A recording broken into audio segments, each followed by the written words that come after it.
मी नितीन रामदास पवार कोथरूड मतदारसंघामध्ये प्रभाग क्रमांक 31 मध्ये सर्वसाधारण ड विभागातनं मी उमेदवारी मागितली आहे। आज माझी मुलाखत झाली। त्या मुलाखतीला नीलमताई गोरे उपसभापती, शहर प्रमुख प्रमोद नाना भांगेरे, महानगर क्षेत्र प्रमुख दंगेकर साहेब, अजय बापू भोसले आणि ह्यांच्या नेत्यांबरोबर समोर माझी मुलाखत झाली।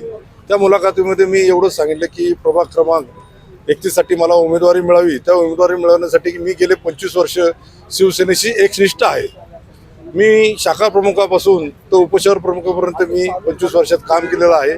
31 प्रमुखामध्ये मला उमेदवारी मिळाली आणि नेते लोकांनी मला उमेदवारी दिली तर मी त्या प्रभागामध्ये नक्कीच चांगल्या प्रकारे काम करेन, लोकांसाठी अहोरात्र काम करेन, पक्षवाढीसाठी नक्कीच मी जास्तीत जास्त लोकांपर्यंत जाईन आणि त्या प्रभागाचं चांगल्या प्रकारे मी सुखसुविधा लोकांना मिळेल एवढं काम करेन। 10 वर्षापूर्वी जवळपास 15 वर्षापूर्वीपर्यंत हा शिवसेनेचा बालेकिल्ला राहिला होता।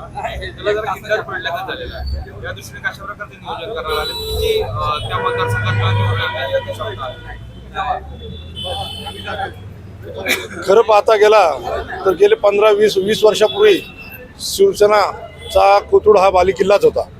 पण तिथे शिवसेनेची युती असताना आम्ही ज्या युतीमध्ये काम केलं त्या युतीमध्ये 10 वर्षापूर्वी तिथे शिवसेनेचा आमदार होता। त्यानंतर काही कारणास्तव युती न झाल्यामुळे तिथे भाजपने काम केलं। भाजपने काम करत असताना तिथं आता आम्हाला संधी नाही मिळाली। पण इथून पुढं आम्ही जास्तीत जास्त कोथरूड प्रभागामध्ये शिवसेनेची कशी ताकद वाढेल या उद्देशाने आम्ही तिथे जोमाने काम करू। मतदारांना काय आव्हान करतो? मतदारांसाठी आता वाढत्या रिडेव्हलपमेंट पाहता त्या रिडेव्हलपमेंट प्रमाणे आज 20 तिथं फ्लॅट आहेत, तिथे 200 फ्लॅट होतात। ह्या अनुषंगाने पाहायला गेलं तर तिथे रस्ते, ड्रेनेज लाईन, लाईट्स, पाणी या सुविधा ज्या तिथे आता त्या उपलब्ध नाही त्या उपलब्ध कशा करून देतील असं आम्ही त्या प्रभावामध्ये जास्तीत जास्त प्रयत्न करून लोकांना सुविधा कशी मिळतील आणि त्यांचे कशी मदतीचं पब्लिकला मदत कशी होईल असा आम्ही प्रयत्न करू। मागील 2 दिवसापासून शिवसेनेच्या मुलाखती सुरू आहे।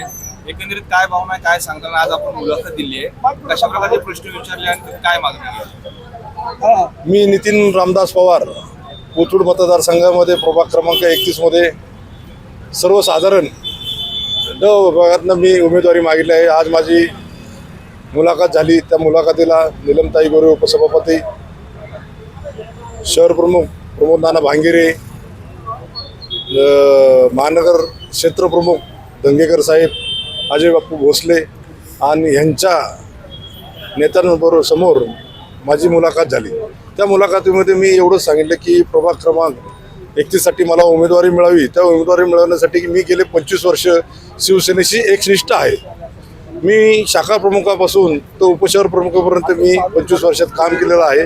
31 प्रमुखामध्ये मला उमेदवारी मिळाली आणि नेते लोकांनी मला उमेदवारी दिली तर मी त्या प्रभागामध्ये नक्कीच चांगल्या प्रकारे काम करेन, लोकांसाठी अहोरात्र काम करेन, पक्षवाढीसाठी नक्कीच मी जास्तीत जास्त लोकांपर्यंत जाईन आणि त्या प्रभागाचं चांगल्या प्रकारे मी सुखसुविधा लोकांना मिळेल एवढं काम करेन।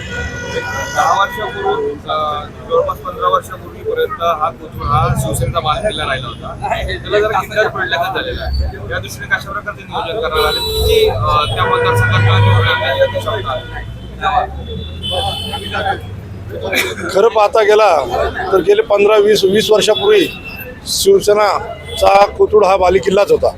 पण तिथे शिवसेनेची युती असताना आम्ही ज्या युतीमध्ये काम केलं त्या युतीमध्ये 10 वर्षापूर्वी तिथे शिवसेनेचा आमदार होता। त्यानंतर काही कारणास्तव युती न झाल्यामुळे तिथे भाजपने काम केलं। भाजपने काम करत असताना तिथं आता आम्हाला संधी नाही मिळाली। पण इथून पुढं आम्ही जास्तीत जास्त कोथरूड प्रभागामध्ये शिवसेनेची कशी ताकद वाढेल या उद्देशाने आम्ही तिथे जोमाने काम करू। मतदारांना काय आव्हान करतो?